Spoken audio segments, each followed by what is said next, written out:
ঘোষণা করছেন, এসএসএফ এবং পুলিশ এবং সকল বাহিনী হসপিটালের সামনে বা ক্লিনিকের সামনে জড়ো করছেন, তো উনার হায়াত বাড়ানোর জন্য না, উনার আয়ু তো বেড়ে যাবে না এসএসএফ নিয়োগ করলে। এইখানে হচ্ছে মূলত বসাচ্ছেন যে যে কোনো একটা সংবাদ এলে যেন মব কন্ট্রোলের জন্য।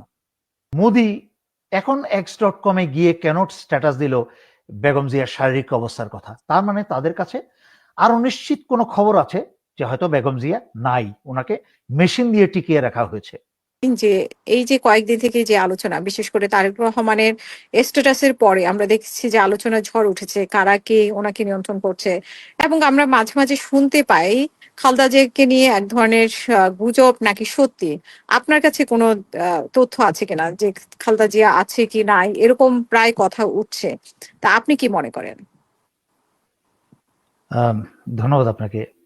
এটা অত্যন্ত স্পর্শকাতর বিষয়। তাই আমি প্রথম কথা হচ্ছে যে তারেক রহমান নিজে বিবৃতি দেওয়ার পরে আপনারা বলছেন যে উনি এরকম, এই তারেক রহমানের আশা নিয়ে তো আমি অনেকদিন আগে থেকেই বলছি যে উনি কেন আসছেন না। বিশেষ করে এখানে যে একটা পরিষ্কার ষড়যন্ত্র চলছে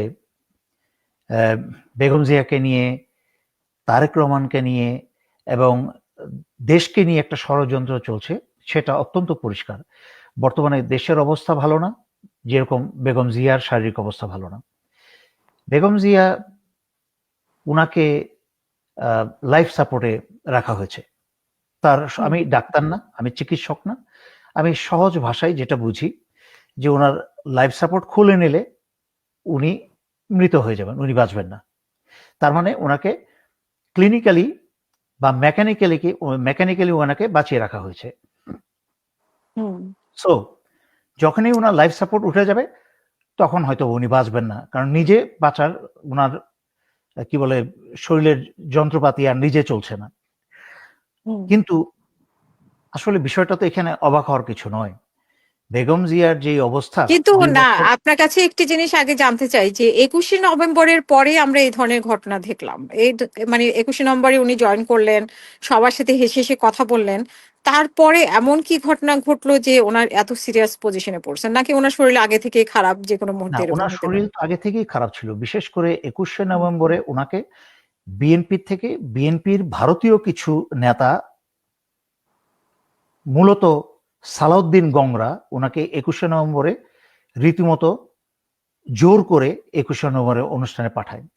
সরকার 21শে নভেম্বরে দাওয়াত দিয়েছে, কিন্তু সেই দাওয়াতে তো কেউ যেতে বাধ্য না।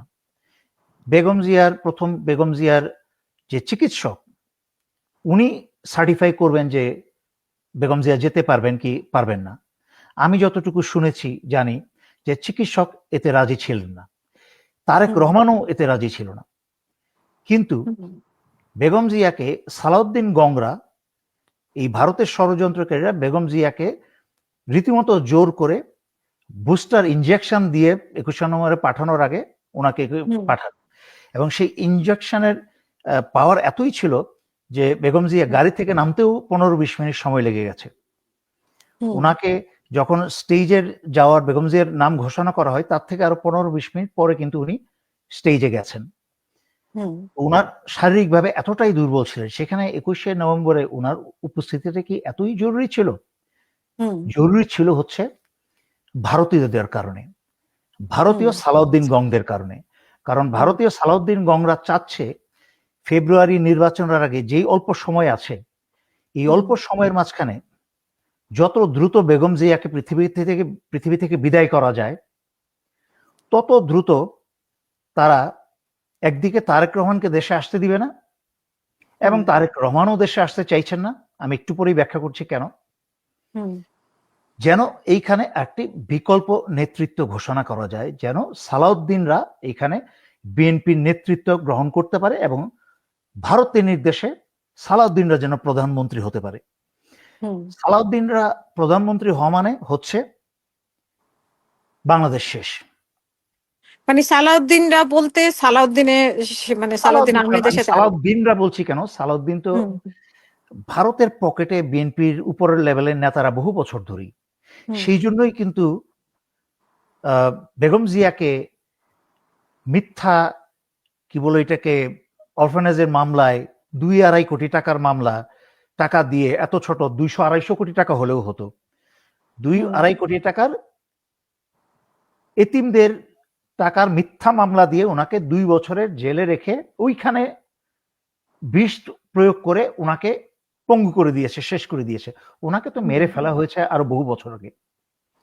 তখন কিন্তু বিএনপি ওই প্রথম কিছুদিন আদালতের সামনে লাফালাফি ছাড়া কিন্তু বিএনপি কিচ্ছু করে নাই। এই সালাউদ্দিন গংরা, ফখরুদ্দিন, এই আমির খসরু গংরা কিন্তু কিচ্ছু বলে নাই।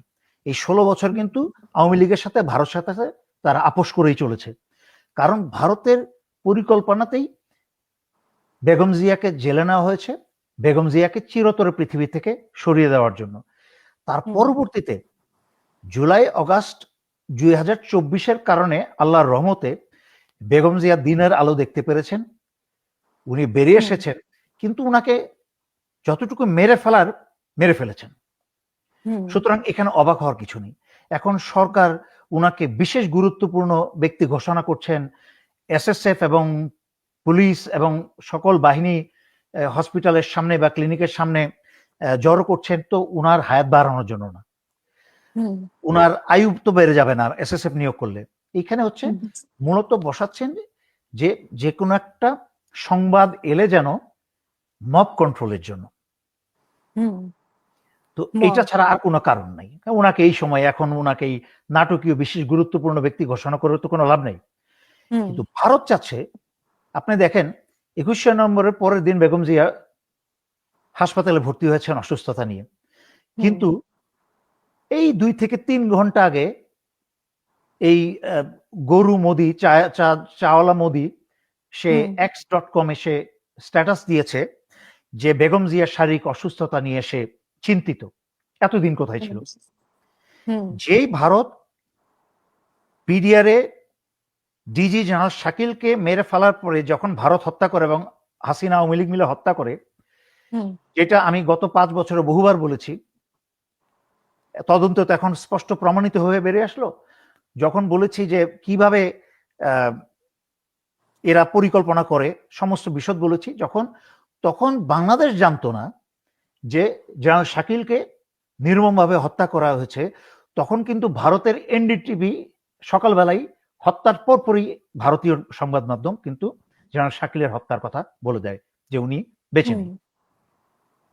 সেখানে এখন এই মুহূর্তে হাসপাতালে এতদিন থাকার পরে মোদি এখন x.com গিয়ে কেন স্ট্যাটাস দিল বেগম জিয়ার শারীরিক অবস্থার কথা? তার মানে তাদের কাছে আরো নিশ্চিত কোনো খবর আছে যে হয়তো বেগম জিয়া নাই, ওনাকে মেশিন দিয়ে টিকিয়ে রাখা হয়েছে।